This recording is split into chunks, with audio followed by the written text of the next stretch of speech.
যুক্তরাষ্ট্রে আঘাত এনেছে শীতকালীন ঝড়, ভারী তুষারপাত, শিলাবৃষ্টি আর হিমশীতল বৃষ্টিপাতের কবলে ১৬ অঙ্গরাজ্যের ২০ কোটি মানুষ। জারি আছে আবহাওয়াজনিত জরুরি অবস্থাও। বাতিল হয়েছে প্রায় ১৫,০০০ ফ্লাইট। আগামী ৩ দিন এই দুর্যোগ অব্যাহত থাকার পূর্বাভাসও দিয়ে রেখেছে কর্তৃপক্ষ।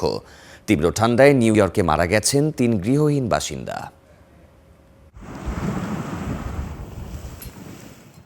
ওকলাহোমা তুষারপাতে কার্যত অচল হয়ে পড়া যুক্তরাষ্ট্রের পূর্বাঞ্চলীয় অঙ্গরাজ্যগুলোর একটি। হাইওয়েতে পড়ে আছে দুমড়ে মুচড়ে যাওয়া গাড়ি। এমন শতাধিক সড়ক দুর্ঘটনার খবর নিশ্চিত করেছে কর্তৃপক্ষ। আহত হয়েছেন বেশ কয়েকজন। উদ্ধার কাজে মাঠে নেমেছে ন্যাশনাল গার্ড।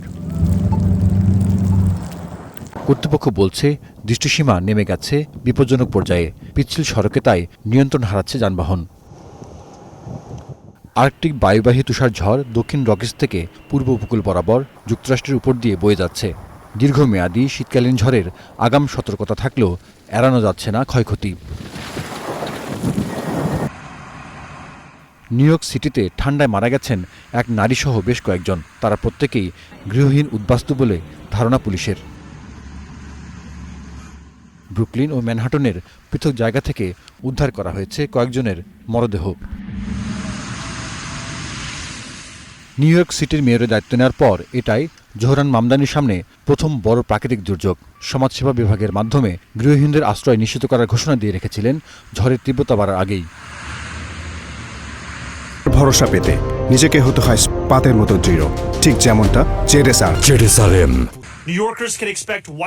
নিউ ইয়র্কে ৮ থেকে ৯ ইঞ্চি তুষারপাত হতে পারে।